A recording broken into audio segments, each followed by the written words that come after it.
Well, for all the very latest, we're joined now by our political editor, Darren McCaffrey in Brussels. We'll come to you very shortly, Darren, but also Bryony Williams, our reporter who is in London for us. Bryony, I'll start with you if that's OK. So the Prime Minister sent those three contradictory letters. We just had a breakdown of them. What are the implications of them?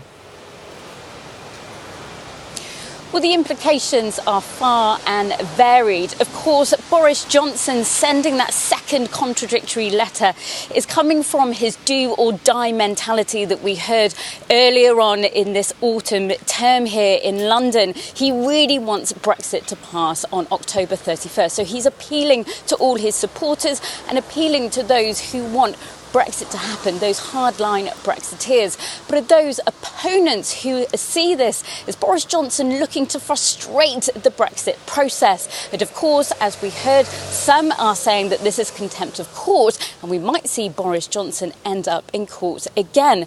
But standing here in front of Westminster on Monday morning, there's no telling what kind of twist and turns will happen in this Brexit story. So these three letters over the weekend, they may have their implications today, but they could have completely different implications by the end of the week. Will we still be talking about them, or will something else happen? Will there be another Brexit surprise this week in Parliament? Well, Bryony, let's go over to Brussels. Darren, how are the EU viewing this? Which letter carries the most weight?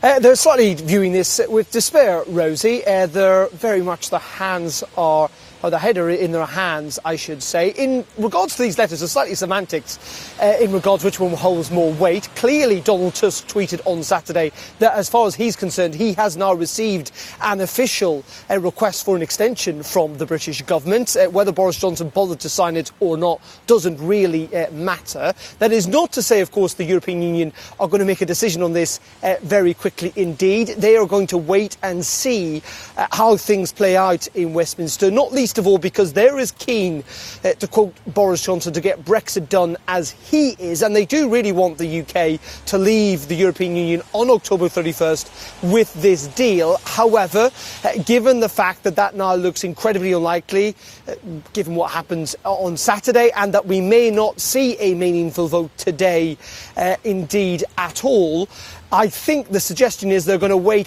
probably to the last possible moment to give that extension. Now, we are going to see Michel Barnier brief the Brexit Steering Committee in Strasbourg a little bit later, and the group leaders are going to meet in the European Parliament too to discuss this. But as I say, the decision could be left as late as the morning of Friday, October 31st. But be in no doubt they will make a big thing of the fact they do not want this extension as well. Emmanuel Macron said it in a phone call to Boris Johnson on Saturday, but they will grant it. The question, of course, is just for how long?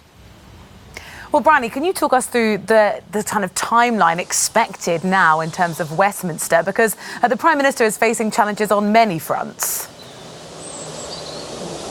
Well, yes, as Darren mentioned, it could be that we have a meaningful vote today in Parliament because, of course, that was due to happen on Saturday, but that got scuppered by the Oliver Letwin amendment. But going for a meaningful vote today, we could have the Speaker of the House of Commons, John Bercow, say no, because he's previously done that to Theresa May, saying, actually, we've been here before and we don't need to discuss this right now. So the meaningful vote could get moved till Tuesday. At the moment, it's a very, it's a thin tightrope that everyone is walking.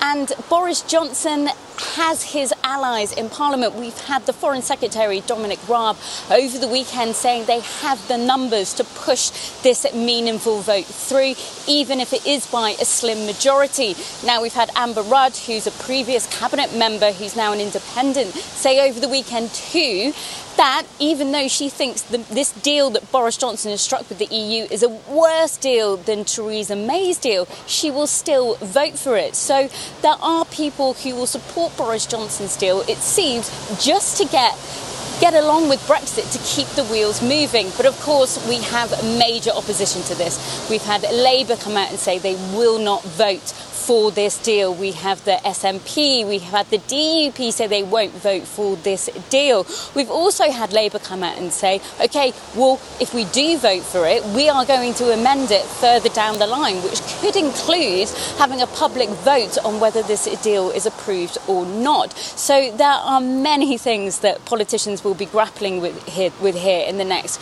couple of days. But also, there's also the fear that there could be a snap election.